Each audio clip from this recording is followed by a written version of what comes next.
Now I'm sure you saw the title of this video and immediately started wondering what the hell is this dude yapping about? How the hell do we wind up like this? So let me explain this comparison right from the jump. Cobra Kai and Nickelback are both guilty pleasures that are way better than most people would probably like to admit. There's a ton of memes made about both of these things. I'm sure we've all seen countless Vines and TikToks making fun of the song Photograph. Look at this graph.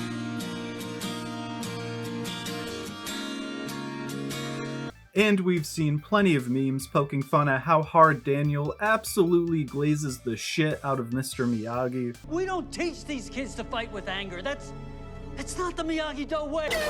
But despite the cheesiness of this band and TV show, they are both quite popular in their respective fields, and it's not just because everyone is hate watching or hate listening to them. Nickelback and Cobra Kai are just fun. Objectively, Nickelback has never been and will never be as good as the Beatles or the Rolling Stones, just the same as Cobra Kai will never be as good as Breaking Bad or The Sopranos. But not everything has to be the elite of the elite. Sometimes critically inferior media is just more entertaining than award-winning, prestigious content. For example, The Godfather is a great film, but I also fell asleep my first time trying to watch it. And I'd rather watch some Cobra Kai over The Godfather 9 times out of 10. I mean, let's be honest, when How You Remind Me starts playing, are you not singing your heart out? This time I'm mistaken. Beforehand I knew a heart worth breaking. I know I proudly belt this song at the top of my lungs every time I hear it, and if you're not, well, I think you're a lame in all honesty. And Cobra Kai functions in much the same way for me. I remember first seeing the trailer for season 1 of Cobra Kai and kinda rolling my eyes at it. The first Karate Kid is a cult classic, and every sequel to the initial movie had been pretty subpar. So I anticipated this show to feel like yet another lazy attempt to cash a check off of some good old-fashioned nostalgia bait. Prison gates won't open up for me. But I was very wrong. Cobra Kai is perhaps the most bingeable show of all time. I mean, before you know it, you've burned through a whole season in just one sitting. The showrunners do a great job of ending almost every episode on some kind of interesting cliffhanger that just makes you want to hit play on the next one. And the way the show uses callbacks is pretty solid throughout. I actually feel like this show retroactively makes the Karate Kid sequels better by bringing back certain characters and fleshing them out further. Like, Karate Kid 3 is objectively not a good movie in any way, shape, or form, but the way this show uses characters like Terry Silver and Mike Barnes makes revisiting that film a lot more fun.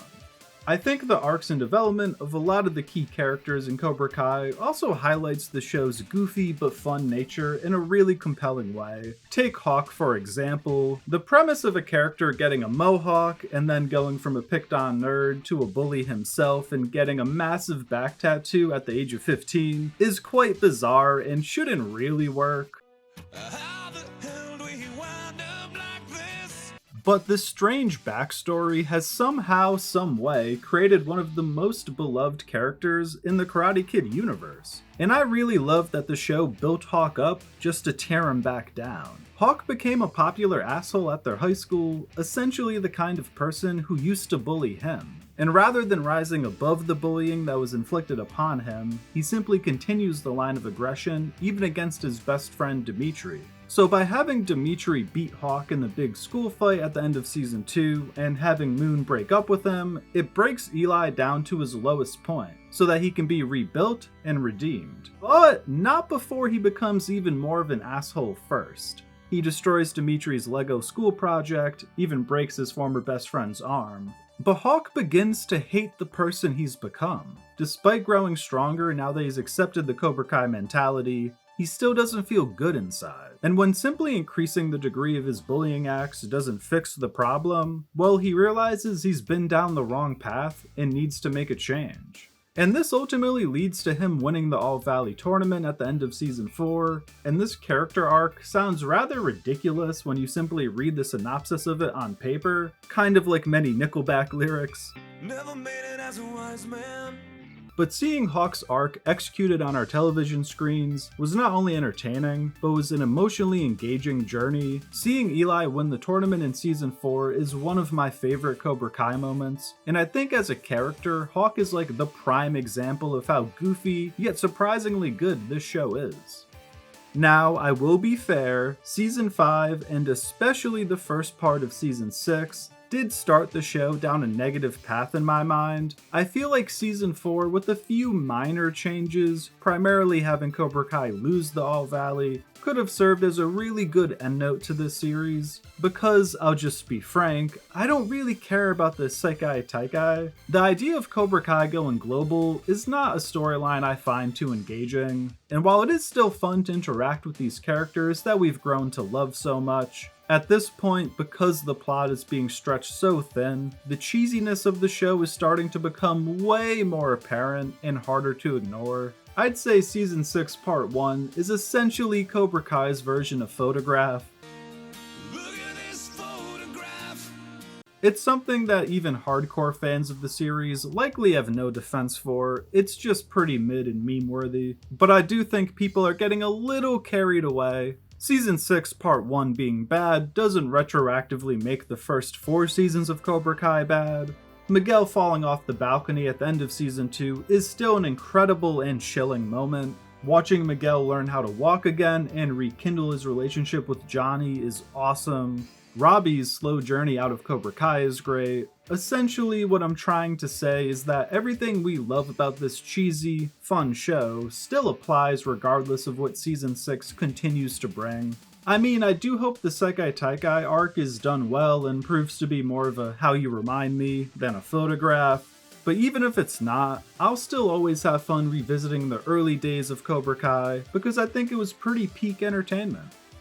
All in all, Cobra Kai, much like listening to Nickelback, is a show I throw on when I'm just in the mood to relax and watch something fun. It's not the best series critically and has some cheesy dialogue and moments scattered throughout, but at the end of the day, if you're someone who primarily watches TV or movies to escape or turn your brain off for a while, or to just be entertained by something, Cobra Kai scratches that itch. So maybe being a fan of this show means I'll never make it as a wise man, and that I couldn't cut it as a poor man stealing. But I was tired of living like a blind man, and was sick of people not recognizing Cobra Kai for all of its cheesy glory. Well, if you made it this far, I hope I didn't piss you off too much with all the Nickelback memes and references, but if you did enjoy, please feel free to drop a like or subscribe, and if you agree, disagree, or just have strong thoughts on anything I said, as always, I'd love to hear you in the comments. And remember, Nickelback never dies.